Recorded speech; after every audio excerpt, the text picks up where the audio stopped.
పెద్దపల్లి జిల్లా రామగుండం కార్పొరేషన్లో వైపు అధికార పార్టీ ఎమ్మెల్యే రాజ్ ఠాకూర్, మకాన్ సింగ్, మరోవైపు అధికారులు ఇష్టానుసారంగా కూల్చివేతలు కొనసాగిస్తున్నారని బీఆర్ఎస్ పార్టీ రాష్ట్ర నాయకులు కౌశిక్ హరి ఆరోపించారు. ఈ నేపథ్యంలో గోదావరి కని పట్టణంలోని వివిధ రహదారులు, కాలనీలలో ఉన్న గ్రామ దేవత ఆలయాలను రాత్రికి రాత్రే కార్పొరేషన్ అధికారులు నేలమట్టం చేశారు. దీంతో స్థానికంగా ఉన్న కాలనీ వాసులతో పాటు వివిధ పార్టీల నేతలు సైతం ఆగ్రహం వ్యక్తం చేస్తున్నారు. కనీసం సమాచారం ఇవ్వకుండా దొంగచాటున కార్పొరేషన్ అధికారులు ఇలాంటి ఆకృత్యాలకు పాల్పడటం పట్ల హిందువుల మనోభావాలు దెబ్బతింటాయని నాయకులు అంటున్నారు. రామగుండం కాన్స్టిట్యున్సీలో రామగుండం కార్పొరేషన్లో కూల్చివేతల పర్వం అనేది కొనసాగుతూ ఉన్నది. ఇవాళ పొద్దున్న లేసే వరకు ఈ ఇన్ని రోజులు కూలుకుంటున్నటువంటి ఇళ్లను, గరీబ్ ఇళ్లనే ఆయన టార్గెట్. పెద్ద ఇళ్లను కూలవాడట, గరీబ్ ఇళ్లనే కూలుస్తారట. దాంట్లో భాగంగా ఇవాళ ఏదైతే గరీబ్ వాడలు ఉంటాయో ఆ వాడలలో ఉన్న వాళ్ళు కులదేవతలు, గ్రామ దేవతలు, అదేవిధంగా వాడ కట్టుకునేటువంటి దారి మైసమ్మలు, ఎల్లమ్మలు ఇవన్నీ కూడా రోడెంబడి ఉన్న వీటిని అన్నిటిని కూడా ఒకటే రోజు తెల్లారంగా 3-4 గంటలకు మొదలుపెట్టేసి 5 గంటల వరకు అన్నిటినీ దాదాపు ఒక 400-500 చిన్న చిన్న గుళ్ళన్నీ కూలగొట్టడం జరిగింది. ఇది ప్రభుత్వం కూల్చివేసిందా, ఎమ్మెల్యే కూల్పేసిందా, మరి మున్సిపల్ కూల్చేసిందా, దీనికి జవాబు చెప్పేది లేదు.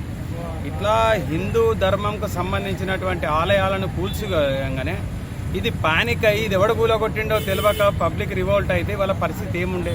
ఇవాళ బాధ్యతగా ఇక్కడ ప్రజలు ఉన్నారు కాబట్టి ఈ పరిస్థితి నడుస్తూ ఉంది. ఇది ఎవరు కూల్చిండ్రో వాళ్ళు జవాబు చెప్పాల్సిన అవసరం ఉన్నది. అట్లానే రోడ్డుకి ఎక్కడైనా అబ్స్ట్రక్ట్ ఉంటే ఆ వాడకట్టోళ్ళని పిలిచి చెప్తే వాళ్ళే పక్కకు కట్టుకుంటారు. నీకు ఆ జ్ఞానం కూడా లేదు ఎవరో కూల్చిన వాళ్ళకు.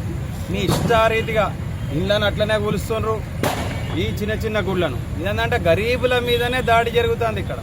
ఇక్కడ ఏం చెప్తాడు, ఈ గుళ్ళ కొట్టి నాకు ఇవి కనబడద్దు, 2 ఫ్లోర్లు వేసుకోవాలి, నేనే డిజైన్ ఇస్తా, అందంగా ఉండాలని ఇళ్ళకి చెప్తాడు.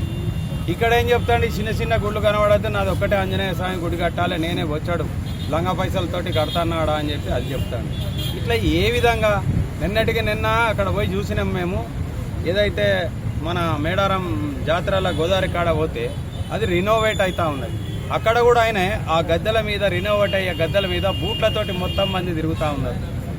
ఇది ఏ విధంగా ఆయన ఎవరికి జవాబుదారీగా ఉన్నాడు? ఇవాళ హిందూ మతాన్ని టార్గెట్ చేసుకునే విధంగా ఆయన పనులు నడుస్తూ ఉన్నాయి. ఎక్కడన్నా ఓపెనింగ్లో అయితే కొబ్బరికాయలు కొట్టడానికి కూడా బూట్లు వేసుకొని కొడతా ఉంటారు. అదేవిధంగా ఇవన్నీ కూడా పూల కొట్టడాన్ని అందరికీ మనోభావాలు ఉంటాయి, ఆ వాడ కట్టుకున్న వాళ్ళకు ఉంటాయి. దాన్ని ఎందుకు కూల్చిర్రు? దానికి బాధ్యత మరి ఎమ్మెల్యే గారి ప్రమేయం ఉన్నదా లేదా, అధికారుల ప్రమేయం ఉన్నదా లేదా? మేము ఇవాళ 1 టౌన్ సీఏ గారికి పోయి ఇది కంప్లైంట్ ఇస్తాం, దాని మీద చర్యలు తీసుకోవాలని మేము డిమాండ్ చేస్తూ ఉన్నాం. అదేవిధంగా ఎక్కడ అనవసరం ప్లేస్లో నీకు ఇబ్బంది ఉన్న కాడ పక్క జరుపుకుంటారు, లేని కాడ కూడా పోయి ఏదైతే ఈ రోడ్డుకు డ్రైన్ ఉన్నది, డ్రైన్ యువతలు ఉన్నవిటిని ఎందుకు కొలవాలి? నీకు ఏ విధమైన ట్రాఫిక్ ఇబ్బంది ఉన్నది? ఇది మేము దీన్ని తీవ్రంగా ఖండిస్తున్నాం. ఇప్పటికైనా ఈ కూలగొట్టబడిన విగ్రహాల ద్వారానైనా నీకు తెలివి జ్ఞానం రావాలని చెప్పి ఈ ఊరు ప్రజలు దయచేసి గమనించండి. ఇది ఏంది, ఇది ఏం సాంప్రదాయం, ఎక్కడికి పోతుంది? దీన్ని మేమంతా కూడా తీవ్రంగా ఖండిస్తూ ఉన్నాం. రైట్. ఈ ఆటో పైంక్ ల్యాండ్ దగ్గరది ఏల్పమ్మ గుడి గత 20-25 సంవత్సరాల నుండి ఉంది. ఇది రోడ్డుకు దూరంగానే ఉంది. మరి ఈ దేవాలయం పైన ఈయన మరి ఇక్కడి ఎమ్మెల్యే గారు మరి కక్ష కట్టిరా, ఈ హిందూ దేవాలయాలు మరి ఉండకూడదు అనుకుంటున్నాడా? మరి ఏల్పమ్మ అనేది రోడ్డుకు మన ప్రమాదాలు జరగకుండా ప్రతి ఒక్కరికి రక్షణగా ఉంటుంది. ఈ రక్షణ కోసం మాత్రమే ఈ రోడ్డు పక్క పొంటి కడతారు. మరి వీటిని కూడా లేకుండా చేస్తే ఎట్లా? ఇది ప్రజలపై కక్ష కట్టినట్టే ఉంది. ఇక్కడ మరి బీదరిక ప్రజలు ఉంటారు, ధనికులు కావాలంటే కష్టం. మరి ధనికులు కావాలన్నా కూడా ఇక్కడ ఈ రోజులలో కష్టపడితేనే అవుతారు. మరి కష్టపడే వాళ్ళకు కూడా పైసలు లేకుండా చేస్తాడు. నేను దీన్ని తీవ్రంగా ఖండిస్తాను మాట తరఫున.